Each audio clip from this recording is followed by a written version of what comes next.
ایک صاحب نے ایک بڑا علمی سوال کیا ہے کہ پچھلے درس میں نبوت و رسالت کے سلسلے میں میری ناقص عقل نے جو سمجھا وہ یہ تھا کہ نبی تو قتل ہوئے مگر رسول نہیں، اور یہ کہ کوئی صاحب شریعت رسول ایسا نہیں گزرا جس کی امت نے تکذیب کی ہو اور اس رسول نے اس امت پر عذاب الہی خود نہ دیکھا ہو۔ سورہ آل عمران کی آیت نمبر 182 میں ہے کہ قد جاءکم رسل من قبلی بالبینات وبالذی قلتم فلم قتلتموہم ان کنتم فلما، اس میں رسولوں کے قتل کی بات ہے۔ میں نے عرض کر دیا تھا ایک تو میری بات جو ہے یہاں غلط نقل کی گئی ہے، میں نے صاحب شریعت یا بغیر صاحب شریعت کی بات نہیں کی تھی۔ میں نے تو یہ کہا تھا کہ رسول اور نبی کا فرق جو ہے وہ اس اعتبار سے تو متفق علیہ ہے کہ رسول خاص ہے، نبی عام ہے، اس میں تو اتفاق ہے کہ ہر رسول تو لازماً نبی ہے، ہر نبی لازماً رسول نہیں۔ یہ تو تمام جو مفسرین ہیں، تمام علماء کے درمیان متفق علیہ۔ باقی کیا فرق ہے اس میں اختلاف ہے،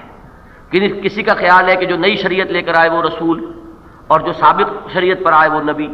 تو یہ بات اس لیے ٹھیک نہیں بیٹھتی کہ حضرت عیسیٰ علیہ السلام قرآن مجید میں تعین کے ساتھ انہیں رسول کہا گیا ہے، حالانکہ وہ نئی شریعت نہیں لائے، شریعت وہی حضرت موسیٰ علیہ السلام کی تھی۔ ایک بات یہ کہی گئی ہے کہ جو بغیر کتاب کے ہو وہ نبی اور جو کتاب لائے وہ رسول، تو یہ بھی بات اس لیے صحیح نہیں کہ کتاب حضرت موسیٰ کو ملی لیکن حضرت ہارون کو بھی رسول قرار دیا گیا، اور حضرت اسماعیل کو بھی رسول کہا گیا قرآن مجید میں، جبکہ ان کے بارے میں کسی کتاب کا ہمیں ثبوت نہیں ملتا کہ ان کو کوئی کتاب دی گئی۔ تو یہ مختلف علمی مسائل ہیں۔ میں نے صرف یہ عرض کیا تھا کہ جب کسی نبی کو تعین کے ساتھ کسی قوم یا کسی آبادی یا کسی ملک کی طرف بھیج دیا جاتا ہے تو اب اس کی حیثیت جو ہے بائی اپوائنٹمنٹ وہ رسول ہے، اور اس رسول کے بارے میں یہ ہے کہ وہ قوم اگر ایمان نہیں لاتی تو پھر اس کو عذاب کے ذریعے سے ہلاک کر دیا گیا۔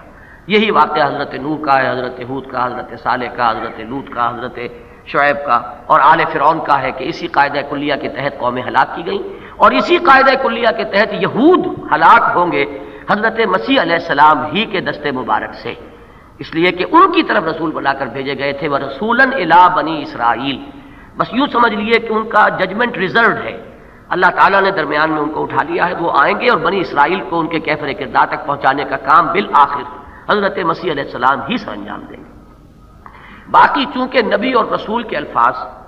ایک دوسرے کی جگہ بھی آ جاتے ہیں، لہذا قرآن مجید میں بعض جگہ پر یہ الفاظ مترادفات کے معنی میں ایک دوسرے کی جگہ پر آ گئے ہیں۔ اسی کی مثال یہ سورہ آل عمران کی آیت ہے جس کا آپ نے حوالہ دیا ہے۔ باقی قرآن مجید میں دو مقامات پر اللہ تعالیٰ نے یہ بالکل اپنا قانون بیان کیا ہوا ہے، کتب اللہ لاغلبن انا ورسلی، طے کیا ہوا ہے میں اور میرے رسول غالب آ کر رہیں گے۔ وَلَقَدْ سَبَقَتْ كَلِمَتُنَا لِعِبَادِنَا الْمُرْسَلِينَ إِنَّهُمْ لَهُمُ الْمَنْصُورُونَ، ان کی مدد لا کرے وَإِنَّ جُنْدَنَا لَهُمُ الْغَالِبُونَ، رسولوں کے باب میں ہماری یہ بات طے شدہ ہے۔ اور اسی کی مثال ملتی ہے کہ حضرت نوح علیہ السلام نے دعائی دی تھی انی مغلوب فانتصر، اے اللہ میں تو مغلوب ہوا جا رہا ہوں، یہ مجھ پر غالب آئے جا رہے ہیں تو تو مدد فرما اور بدلہ لے۔ اللہ تعالیٰ نے پوری قوم کو ہلاک کر دیا۔ تو یہ قانون ہے، یہ کلیہ ہے،